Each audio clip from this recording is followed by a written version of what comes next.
Guys, जैसा कि last week market ने काफी अच्छे मोमेंटम हमें दिखा है, मार्केट अपसाइड पे भी जाता हुआ नजर आया। उसके बाद एंड में फ्राइडे को काफी अच्छी सेलिंग भी हमें देखने को मिल रही है, जहां पे मार्केट कहीं ना कहीं करेक्शन दिखाता हुआ नजर आ रहा है। सो अब यहां पे नेक्स्ट वीक के लिए हमारा किस तरह से कंप्लीट एनालिसिस रहना चाहिए बैंक निफ्टी और निफ्टी 50 में, किन बातों का हमें ध्यान रखते हुए चलना है जिससे कि हम ट्रैप से बचते हुए एक अच्छा मोमेंटम वहां पे प्लान कर सके, स्पेशली मंडे के दिन पे एक अच्छी इंट्राडे ट्रेड प्लान कर सकें, उस बारे में कंप्लीट डिस्कशन करने वाले हैं। और इसी के साथ न्यू मंथ भी हमारा स्टार्ट होने वाला है 1 जुलाई से, तो मंथली कैंडल पे हमें क्या देखने को मिल रहा है उसको भी हम डिस्कस करेंगे। तो चलिए सीधा वीडियो को शुरू करते हैं। सबसे पहले हम लोग चलते हैं मंथली टाइम फ्रेम पे। यहां पे आपको देखने को मिलेगा कि पूरे मंथ मार्केट काफी ज्यादा वोलेटाइल बना हुआ था, क्योंकि इलेक्शन रिजल्ट वाला ये मंथ था। तो जून मंथ की कैंडल हमें काफी ज्यादा वोलेटाइल देखने को मिल रही है, जहां पे मार्केट नीचे भी आया और ऊपर जाता हुआ नजर आया, और क्लोजिंग कहीं ना कहीं अभी हायर साइड पे ही करी है। तो अभी यहां पे अग्रेसिव होकर हम शॉर्ट के लिए तो प्लान नहीं कर सकते। मार्केट इस बीच में थोड़ा सा वोलेटाइल हो सकता है, पर अगर वापस से मार्केट अपने हाई को क्रॉस करता है तो बाइंग साइड पे ही मूव हमें प्लान करते हुए चलना होगा। कोई अग्रेसिव सेलिंग का प्लान तो हम जब ही कर सकते हैं जब मार्केट ये 50,000 के नीचे कुछ यहाँ पे आना चालू करता है, तब फिर इस मंथ में हम कुछ अग्रेसिव सेलिंग के लिए प्लान कर सकते हैं। अदरवाइज मंथ के हिसाब से यहाँ पे कोई अग्रेसिव सेलिंग का हमें मौका नहीं दिख रहा है। एटलीस्ट ये जो कैंडल है इसका 50% भी यहाँ पे क्रॉस होना चालू हो जाएगा। अगर हम 50,000 के नीचे आते हैं तो फिर यहाँ पे हम कुछ अग्रेसिव होकर सेलिंग के बारे में सोच सकते हैं, पर यहाँ पे फिलहाल मंथली फ्रेम पे एज सच कोई सेलिंग का साइन हमें देखने को नहीं मिल रहा है। अब वीकली टाइम फ्रेम को अगर हम चेकआउट करते हैं तो लास्ट वीक हमने ये डिस्कस किया था कि इलेक्शन रिजल्ट वाले वीक में मार्केट काफी ज्यादा वॉलेटाइल रहा, बड़ी सी कैंडल बनी। नेक्स्ट वीक एक छोटी सी उसके अंदर में इनसाइड कैंडल बनी थी, उसका जैसे ही मार्केट ने ब्रेकआउट करा था यहाँ पे काफी अच्छा मार्केट पॉजिटिव हो चुका था, और उसी को मार्केट कैरी फॉरवर्ड करता हुआ नजर आ रहा है। अब यहाँ पे क्या हुआ है, कैंडल की क्लोजिंग उतनी अच्छी नहीं हो पाई है। टॉप पे एक हाई लगा के मार्केट ने थोड़ा सा रीटेस्ट करके बीच में क्लोज करा है। तो जब भी इस टाइप की क्लोजिंग होती है, चांसेस ज्यादा ये हो जाते हैं कि नेक्स्ट वीक का मार्केट आपको काफी ज्यादा वोलेटाइल देखने को मिल सकता है, क्योंकि ऐसा हुआ है कि यहां से हम ऊपर भी गए और वापस से नीचे आके मार्केट अभी बीच में खड़ा हुआ है। इस टाइप की कैंडल आपको यहां पे देखने को मिल रही होगी। तो ऊपर से यहां पे सेलर्स एक्टिव होना चालू हुए हैं, नीचे से यहां पे बायर्स बैठे हुए हैं। तो इसके बीच में जब तक हम बने रहेंगे तब तक यहां पे थोड़ा सा वोल्टिलिटी हमें देखने को मिल सकती है, जिगजैग मार्केट देखने को मिल सकता है। अब जैसा कि हमने वीकली टाइम फ्रेम पे देखा कि अभी हम एक वॉलेटाइल सिनेरियो में बने हुए हैं, डेली टाइम फ्रेम पे भी हमें ये देखने को मिल रहा है कि मार्केट पहले सेलिंग में गया, यहां से जब से मार्केट निकला है एक बार ऊपर निकला, थोड़ा होल्ड करा, कंसोलिडेट करा, वापस यहां पे ब्रेकआउट करा, अच्छा मूव हुआ, यहां पे डायरेक्टली हमने इसका भी ब्रेकआउट कर दिया। उसके बाद थोड़ा मार्केट ने वापस कंसोलिडेट किया, फिर वापस से एक पॉजिटिव मूव देखने को मिला। अभी मार्केट कहीं ना कहीं तीसरी बार ये करेक्शन की साइड पे जा रहा है, जहां पे ये टाइम वाइज करेक्शन था, ये भी टाइम वाइज करेक्शन था, ये प्राइस वाइज करेक्शन हमें देखने को मिल रहा है, जहां पे मार्केट थोड़ा सा नीचे जाता हुआ नजर आ रहा है। सो सिंपली अग्रेसिव होकर हम बाइंग के बारे में कब सोच सकते हैं, जब मार्केट 53,000 के लेवल को क्रॉस करना चालू करता है, क्योंकि इसी लेवल के आसपास हम कंटिन्यू रेजिस्टेंस फेस करते रहे फ्राइडे के दिन पे। जैसा आप देखेंगे कैंडल का जो हाई लगा हुआ है 53,030 के आसपास लगा हुआ है। तो जब इसके ऊपर हम कुछ क्रॉस करना चालू करेंगे, तीनों कैंडल का ऑलमोस्ट यहाँ पे आपको देखने को मिल रहा होगा, यहाँ पे भी हाई लगा, यहाँ पे कैंडल की बॉडी का हाई लगा हुआ है, यहाँ पे भी हाई लगा हुआ है, तो इसके ऊपर ही कोई अच्छा मोमेंटम बाइंग साइड में मिल पाएगा। और जैसा कि प्राइस एक्शन आपको देखने को मिल रहा होगा, यहां से ऊपर गए, यहां से नीचे आए, एकदम सेंटर में अभी हम खड़े हुए हैं। तो यहां पे बीच में थोड़ा सा हम जिगजैग वॉलेटिलिटी, छोटे टारगेट्स हम प्लान करते हुए चल सकते हैं बाइंग और सेलिंग के लिए। फिलहाल यहां पे जैसा यहां पे सेलिंग में आना चालू करा है मार्केट, तो उसी साइड पे कुछ पॉइंट्स हमें सेलिंग में कैरी फॉरवर्ड होते हुए मिलते हैं। ये जो यहाँ पे पूरा यहाँ पे बायर्स यहाँ से यहाँ तक बैठे हुए हैं, जब से आप देखेंगे यहाँ से यहाँ तक हम निकले हैं, तब से प्राइस वाइज करेक्शन हमें ज्यादा देखने को नहीं मिला है, मार्केट कंटिन्यू ऊपर ही जाता रहा है। तो अगर मार्केट थोड़ा सा यहाँ पे कंटिन्यू प्रॉफिट बुकिंग में जाता है तो उस साइड पे हम थोड़ा सा ज्यादा माइंडसेट लगाते हुए चल सकते हैं मंडे के दिन पे स्पेशली। यानी सिंपल वर्ड्स में अगर समझाऊं तो यहां से जो प्रॉफिट बुकिंग आना चालू हुई है बायर्स की तरफ से, यही थोड़ा सा कंटिन्यू होती है तो एक मोमेंटम हमें अच्छा मिल सकता है, जहां पे इन लेवल्स के आसपास तक पहले हम आ सकते हैं, जहां से हमने ये ब्रेकआउट किया था। और वैसे भी जो लोग कैंडलस्टिक पैटर्न को वगैरह को फॉलो करते हैं, यहाँ पे आपको एक इवनिंग स्टार पैटर्न देखने को मिल रहा होगा। तो जब तक मार्केट इसका हाई कुछ क्रॉस नहीं करता है तब तक अग्रेसिव होकर बाइंग का सवाल यहाँ पे नहीं बनता है, वैसे भी उस नजरिए से भी। 1 आवर टाइम फ्रेम पे भी आप चेकआउट करेंगे तो यहाँ पे एक प्रॉपर ट्रेंड लाइन चलती हुई जा रही थी, जिसको मार्केट ने ब्रेक डाउन कर दिया है, और ब्रेक डाउन करने के साथ ही पहले यहाँ पे रीटेस्ट करा और वापस से कंटिन्यू करता हुआ नजर आ रहा है। तो जब तक एटलीस्ट इस लेवल के ऊपर मार्केट नहीं जाएगा, लोअर टाइम फ्रेम वगैरह पे भी यहाँ पे कुछ हमें स्ट्रेंथ देखने को नहीं मिलेगी, क्योंकि ढंग से अगर आप प्राइस एक्शन को समझेंगे तो हर बार यहाँ पे बायर्स अच्छे से एक्टिव होते हुए नजर आ रहे थे। पर एक बार जब यहाँ पे हम ऊपर गए, उसके बाद यहाँ पे प्रॉपर एक रेंज बनाते हुए नजर आया मार्केट, यहाँ पे काफी अच्छा कंसोलिडेशन हमें देखने को मिला। अब जब से इसको ब्रेक डाउन करा है, साथ के साथ ट्रेंड लाइन को भी ब्रेक डाउन करा है, तो इसको रिटेस्ट करके मार्केट कंटिन्यू होता हुआ जा रहा है। तो यहीं पे अगर मार्केट कहीं पे ओपन होता है, नीचे निकलता है, तो पहला टारगेट हमारा इस जोन के आसपास तक रह सकता है। जो कि 120 के आसपास का ये लेवल निकल के आ रहा है। 52,120 के आसपास का ये लेवल है। इसके भी नीचे अगर निकलते हैं तो फिर 51,777 के आसपास यहाँ पे हमारा इंपॉर्टेंट सपोर्ट आने वाला है, जहां से ये हमने कंसोलिडेट करके ब्रेकआउट किया था। इस तरह से हम टारगेट प्लान करते हुए चल सकते हैं आगे के लिए, अगर मार्केट कंटिन्यू प्रॉफिट बुकिंग में जाता रहता है तो। और बाइंग के लिए हमारा सिंपल सा लेवल हो जाता है कि अगर इसके ऊपर मार्केट आता है तो हमें यहाँ पे थोड़ा सा रेंज के अंदर में आ जाएंगे, यहाँ पे न्यूट्रल माइंडसेट कर लेना है, और वापस से अगर मार्केट ऊपर निकलना चालू कर रहा है तब हम बाइंग के लिए सोच सकते हैं। जैसे ही मार्केट ये जो बड़ी सी रेड कैंडल है इसके हाई के ऊपर आएगा तो हमारा न्यूट्रल माइंडसेट हो जाएगा, और वापस से फिर मार्केट 53,000 के लेवल को क्रॉस करता है तब हम अग्रेसिव होकर बाइंग साइड में पार्ट ले सकते हैं। ये बीच के एरिया को थोड़ा सा हमें न्यूट्रल माइंडसेट के साथ ट्रीट करना होगा। यू भी टेक्निकल वाइज अगर हम देखते हैं तो यहाँ पे काफी अच्छा कंसोलिडेशन हुआ था, तो वापस से आके मार्केट यहाँ पे थोड़ा सा स्टक हो सकता है, फिर जब इसके ऊपर हम निकलेंगे तब बाइंग के लिए अग्रेसिव होकर प्लान कर सकते हैं। अब हम लोग आ चुके हैं 15 मिनट टाइम फ्रेम पे। सबसे पहले इन कुछ लेवल्स वगैरह को हम डिस्कस करते हुए आ रहे हैं, और प्लान मैंने आपको फ्राइडे के लिए सिंपल सा ये शेयर किया था कि मार्केट इसी रेंज में यहाँ पे कहीं पे ओपन होता है तो हम सेलिंग के लिए प्लान करते हुए चल सकते हैं। बाइंग साइड पे फिलहाल कोई माइंडसेट नहीं है जब तक कि मार्केट 53,133 के लेवल को क्रॉस नहीं करता है। मैंने आपसे कहा था 53,000 से लेकर 133 का ये इंपॉर्टेंट रेजिस्टेंस का जोन होने वाला है। इसके ऊपर जब कुछ जाएगा तभी यहाँ पे कॉल सेलर्स अपनी पोजीशन कवर करेंगे। अदरवाइज यहाँ पे क्या हुआ है, बायर्स की तरफ से कोई स्ट्रेंथ हमें देखने को नहीं मिल रही है, प्रीवियस किसी भी हाई को हम क्रॉस नहीं कर रहे हैं। ये बात हमने डिस्कस करी थी, इसलिए मैंने आपसे कहा था मार्केट गैप अप खुले, फ्लैट खुले, गैप डाउन खुले, अगर इन लेवल्स के आसपास इसके नीचे जाना चालू करता है तो यहाँ पे पहले रेजिस्टेंस था, अभी सपोर्ट बना हुआ है जहां पे मल्टीपल टाइम हमने टच कर लिया है, तो इसके नीचे एक सेलिंग का प्रेशर हमें देखने को मिल सकता है, जहां पे पहला टारगेट हमारा 500 का रहेगा। उसके नीचे अगर हम जाते हैं तो और अच्छे से ट्रेल करते हुए फर्दर टारगेट्स के लिए हम प्लान कर सकते हैं, जहां पे ऑलमोस्ट मार्केट ने नेक्स्ट लेवल के आसपास तक यहां पे क्लोज करा है। सो काफी अच्छे से लेवल्स वगैरह वर्क करते हुए नजर आया और प्लान भी काफी अच्छे से एग्जीक्यूट होता हुआ नजर आया। होपफुली आपको मजा आया होगा। कैसा लगा आपको एनालिसिस कमेंट करके बता सकते हैं। ये सारे कुछ इंपॉर्टेंट लेवल्स रहेंगे जिन पे मैं ट्रेडिंग करते टाइम फोकस रखूंगा। यहाँ पे 500 का साइकोलॉजिकल लेवल है, इसके नीचे 111 के आसपास यहाँ पे एक सपोर्ट हमारा हो सकता है, 777 के आसपास एक सपोर्ट हमारा हो सकता है, 555 के आसपास एक सपोर्ट हमारा हो सकता है। अपर साइड पे अगर देखते हैं तो 834 के आसपास एक रेजिस्टेंस हमारा हो सकता है, उसके ऊपर 53,000 का साइकोलॉजिकल लेवल निकल के आने वाला है, फिर 200 के आसपास जहां पे ये हाई हमने लगाया है ये इंपॉर्टेंट लेवल निकल के आने वाला है।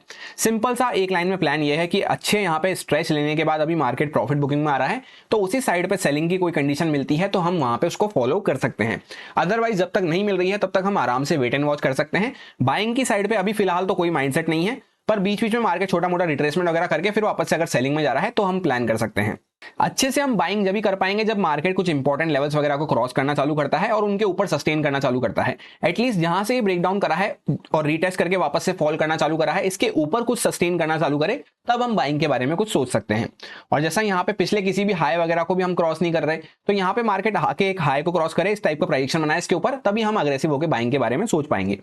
एग्जैक्ट कंडीशंस की अगर बात करते हैं तो सपोज मार्केट फ्लैट खुल जाता है, थोड़ी देर यहाँ पे रुक के अगर वापस से ब्रेकडाउन कर रहा है, क्योंकि ऑलरेडी हम सेलिंग में चल रहे हैं तो थोड़ा रुकना जरूरी है। रुक के अगर ब्रेकडाउन कर रहा है तो हम यहाँ तक के लिए एक मोमेंटम प्लान कर सकते हैं छोटा मोटा, फिर ये हमारा इंपॉर्टेंट सपोर्ट आएगा। डायरेक्टली अगर मार्केट यहाँ पे गैप डाउन खुल जाता है तो ये हमारा सपोर्ट है, यहाँ से मार्केट हो सकता है थोड़ा बहुत रिट्रेसमेंट वगैरह कर सकता है या थोड़ा साइडवेज हो सकता है, फिर अगर वापस से मार्केट ब्रेकडाउन कर रहा है तब हम सेलिंग के लिए प्लान कर सकते हैं। और डायरेक्टली अगर मार्केट गैप अप खुल जाता है तो 500 के नीचे नीचे अगर हम बने रहते हैं तो यहाँ पे मार्केट सेलिंग में जा सकता है। इसके ऊपर अगर मार्केट खुल जाता है तो हो सकता है पहले थोड़ा सा यहाँ पे सेलर्स के स्टॉप लॉस वगैरह टारगेट करें, फिर यहाँ पे वापस से नीचे आ सकता है। इस तरह से यहाँ पे पहले इसका ब्रेकआउट वगैरह करके थोड़ा यहाँ पे ट्रैप करके लोगों को फिर नीचे आ सकता है। सो कुल मिला के अगर कोई सेलिंग का सेटअप मिलता है तो हम फॉलो कर सकते हैं, अदरवाइज बाइंग के लिए थोड़ा वेट करेंगे। इसके ऊपर जब इस टाइप का प्राइडिक्शन बनेगा तभी बाइंग के लिए हम सोच पाएंगे। या फिर जैसे कोई बहुत ही बड़ा गैप डाउन वगैरह खुल जाता है इस जोन में कहीं पे, तो अगर मार्केट कुछ रिट्रेसमेंट वगैरह करता है तो उसमें हम कुछ बाइंग का मोमेंटम प्लान कर सकते हैं। अब हम लोग आ चुके हैं निफ्टी 50 के चार्ट पे। सबसे पहले मंथली टाइम फ्रेम को अगर हम डिस्कस करते हैं तो यहाँ पे भी सेम सी कैंडल बनती हुई नजर आई है, जहां पे पॉजिटिव साइड पे हमने क्लोज करा है। काफी वॉलेटाइल कैंडल थी क्योंकि पूरा मंथ ही वॉलेटाइल था, मार्केट नीचे भी गया ऊपर भी आया और अभी हायर साइड पे क्लोज करा है। तो वापस से अगर इसके हाई को क्रॉस करते हैं तो बाइंग साइड पे कुछ प्लान करते हुए चल सकते हैं। इसके बीच में बने रहेंगे तो यहाँ पे थोड़ा सा जिगजैग वॉलिटिलिटी हमें देखने को मिलेगी, और अग्रेसिव होकर सेलिंग हम जब भी कर पाएंगे जब मार्केट एटलीस्ट 23,000 के लेवल के नीचे कुछ सस्टेन करना चालू करता है, क्योंकि अभी हम हायर साइड पे खड़े हैं तो पॉजिटिव टेरिटरी में मार्केट खड़ा हुआ है।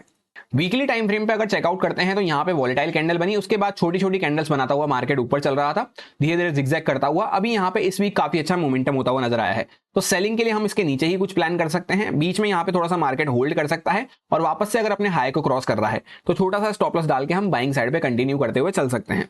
अब डेली टाइम फ्रेम को अगर हम चेकआउट करते हैं तो जैसा हमने डिस्कस भी करा था फ्राइडे को कि 4 back to back green candles यहाँ पे बन चुकी है। अब यहाँ पे काफी ज्यादा हाई चांसेस हो जाते हैं कि मार्केट थोड़ा सा करेक्ट कर सकता है, थोड़ा सा रीटेस्ट कर सकता है। सो मार्केट यहाँ पे एक करेक्शन दिखाता हुआ नजर आया है, एक शूटिंग स्टार टाइप कैंडल आपको यहाँ पे देखने को मिल रही होगी। सो मंडे के दिन पे हम एग्जैक्ट प्लान किस तरह से रख सकते हैं कि मार्केट एक अच्छा मूव करता हुआ आ रहा था, अभी यहाँ पे करेक्शन दिखाना चालू करा है, तो इसी फेवर में अगर कुछ मोमेंटम हमें मिलता है तो छोटी मोटी सेलिंग हम पॉइंट्स कैप्चर करते हुए चल सकते हैं सेलिंग के, क्योंकि शूटिंग स्टार कैंडल बनी है, इसके नीचे अगर कुछ यहाँ पे मार्केट ट्रेड करना चालू करता है तो थोड़ा सा और करेक्शन हमें देखने को मिल सकता है, जिसको हम छोटे टारगेट्स पर ट्रेल करते हुए प्लान कर सकते हैं, क्वांटिटी थोड़ी कम रखते हुए। बाइंग के बारे में इसके हाई के ऊपर ही यहाँ पे सोच पाएंगे, जैसे मार्केट कोई बड़ा गैप अप वगैरह खुल जाता है फिर इसके हाई को क्रॉस कर रहा है, तभी हम बाइंग के बारे में सोच सकते हैं, क्योंकि यहाँ पे ये मार्केट ने अच्छा मूव करा, अभी मार्केट पॉज ले रहा है, तो पॉज ले रहा है मतलब करेक्ट कर रहा है, करेक्शन में ही कुछ पॉइंट्स मिलते हैं तो अच्छी बात है, या फिर करेक्शन के ऊपर जब निकलते हैं तब यहाँ पे ये प्राइस एक्शन कंटिन्यू होता हुआ नजर आएगा इस तरह से आपको। अब जब हम यहाँ पे बाइंग के बारे में अग्रेसिव होकर प्लान कर सकते हैं।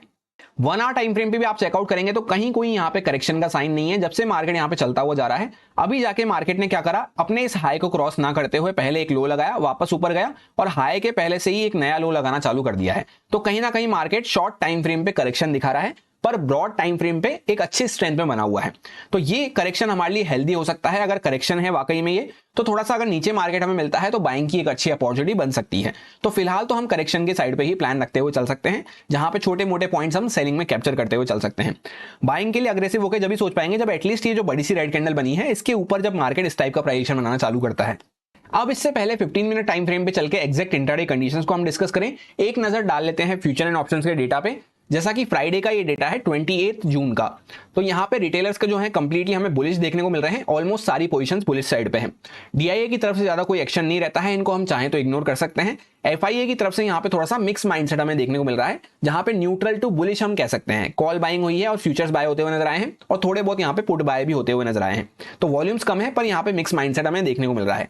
प्रो ट्रेडर्स जो हैं ये कंप्लीटली हमें बियरिश देखने को मिल रहे हैं, जहां पे कॉल सेलिंग भी हुई है, पुट बाय भी हुए हैं और फ्यूचर्स भी सेल होते हुए नजर आए हैं। तो डेटा का कंक्लूजन ऐसा हो जाता है प्रो ट्रेडर्स कंप्लीटली बियरिश है, ये दोनों मिक्स माइंडसेट से हैं और ये कंप्लीटली हमें बुलिश देखने को मिल रहे हैं। तो इन दोनों के बीच में मेन फाइट लगी रहेगी। अब जैसा कि आपको पता है ये सारा डेटा ही चार्ट को देखते हुए, प्राइस को देखते हुए बनाते हैं लोग, तो उसको अंडरस्टैंड करना हमारे लिए मेन इंपॉर्टेंट है।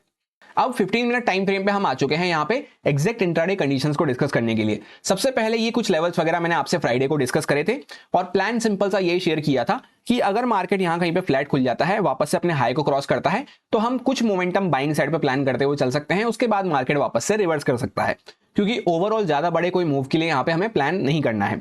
और जो हमने रेजिस्टेंस डिस्कस करा था एग्जैक्टली 24,166 के आसपास, डॉट मार्केट वहीं तक जाता हुआ नजर आया, फ्लैट खुला, हाई को क्रॉस करा, यहां तक एक मोमेंटम दिया, यहां पे पूरा थोड़ा सा बायर सेलर्स की फाइट हमें देखने को मिली, उसके बाद सेलिंग में मार्केट कंटिन्यू करता हुआ नजर आया, जहां पे एग्जैक्टली 24,000 का सपोर्ट लेके मार्केट वापस से ऊपर गया, पर इस बार अपने हाई को क्रॉस ना करते हुए वापस से सेलिंग में आना चालू कर दिया है। तो जब तक इसके ऊपर मार्केट कुछ क्रॉस नहीं करता है तब तक अग्रेसिव होकर बाय का तो यहाँ पे सवाल नहीं बनता। अभी फिलहाल यहाँ पे मार्केट एक स्ट्रेच लेने के बाद थोड़ा सा करेक्शन में जाता हुआ नजर आ रहा है, तो कुछ सेलिंग साइड का सेटअप मिलता है, थोड़ा बहुत मार्केट रिटेस्ट करके वापस से सेलिंग में आ रहा है, तो हम सेलिंग के लिए प्लान करते हुए चल सकते हैं। अब कंडीशन किस तरह से बन सकती है, सपोज फ्लैट प्राइस के आसपास हम ओपन हो गए, तो एक दिन पहले मार्केट फ्लैट खुला, थोड़ा ऊपर गया, वापस सेलिंग में आता हुआ नजर आया, तो इस प्रोबेबिलिटी के लिए हमें काम नहीं करना है। अगर मार्केट यहाँ पे फ्लैट खुल के वापस से नीचे निकल रहा है तब हम सेलिंग के लिए प्लान करते हुए चल सकते हैं। डायरेक्टली कोई बड़ा गैप अप मार्केट खुल जाता है तो हो सकता है पहले मार्केट थोड़ा बहुत ऊपर जाए फिर वापस से सेलिंग में आता हुआ नजर आए, तो उस केस में भी अगर सेलिंग की कोई अपॉर्चुनिटी हमें मिलती है, ऊपर जाके वापस नीचे आ रहा है या डायरेक्टली मार्केट नीचे आ रहा है, तो हम सेलिंग के लिए कुछ प्लान करते हुए चल सकते हैं। और सपोज अगर मार्केट गैप डाउन खुल जाता है तो वैसे भी ये सेलर्स को काफी अच्छा प्रॉफिट चल रहा होगा, तो इनको हम डायरेक्टली टारगेट करने का प्लान नहीं कर सकते। नीचे के बायर्स वगैरह जो बैठे हुए हैं यहाँ पे, ये थोड़ा सा अपना पोजीशन एग्जिट करते हुए नजर आ सकते हैं, प्रॉफिट बुक करते हुए नजर आ सकते हैं, तो इनकी पोजीशन में खतरा बढ़ सकता है कुल मिला के। तो उस साइड पे अगर कुछ प्राइस एक्शन मिलता है तो हम सेलिंग के लिए प्लान करते हुए चल सकते हैं। बस ध्यान इस बात का रखना है कि कोई वीकनेस वाली सेलिंग के लिए हम प्लान नहीं कर रहे, करेक्शन होना चालू हुआ है तो करेक्शन के लिए हम प्लान कर रहे हैं, उस हिसाब से क्वांटिटी कम रहेगी अगेंस्ट द ट्रेंड और टारगेट भी छोटे अच्छे से ट्रेल करते हुए प्लान करना है। बाकी ये लेवल्स वगैरह सारे एज इट इज वही हैं, ज्यादा कोई चेंजेस मैंने यहाँ पे नहीं करे हैं। एक लेवल हम चाहें तो यहाँ पे ऐड कर सकते हैं जो कि 23,888 के आसपास हमें देखने को मिल रहा है, क्योंकि यहाँ से भी एक ब्रेकआउट हमने किया था, तो ये हमारा क्रूशियल लेवल हो जाता है। पहले यहाँ पे एक बार रेजिस्टेंस हम फेस कर रहे थे, तो ये हमारा माइनर सपोर्ट रहेगा, इसके बाद ये सपोर्ट हमारा आने वाला है। इसी के साथ कल एक वीकेंड स्पेशल वीडियो आपके साथ शेयर करी गई है, जिन्होंने नहीं चेकआउट करी है कर सकते हैं, उसमें काफी सारी प्रैक्टिकल लर्निंग्स आपको मिलने वाली है। यही मेरा सिंपल सा एनालिसिस बन रहा था दोनों इंडेक्सेस में, जो आपके साथ प्योरली एजुकेशन एक्सपीरियंस पर्पस से शेयर किया गया है, सारे लॉजिक्स एंड रीजंस को एक्सप्लेन करते हुए। अब अगर आपको अच्छा लगता है, समझ में आया है, तो आप इसको यूज में ले सकते हैं अपने रिस्क पे, अपने प्रॉपर रिस्क मैनेजमेंट को फॉलो करते हुए, अच्छे से स्टॉप लॉसेस वगैरह को फॉलो करते हुए। Happy Monday, thank you.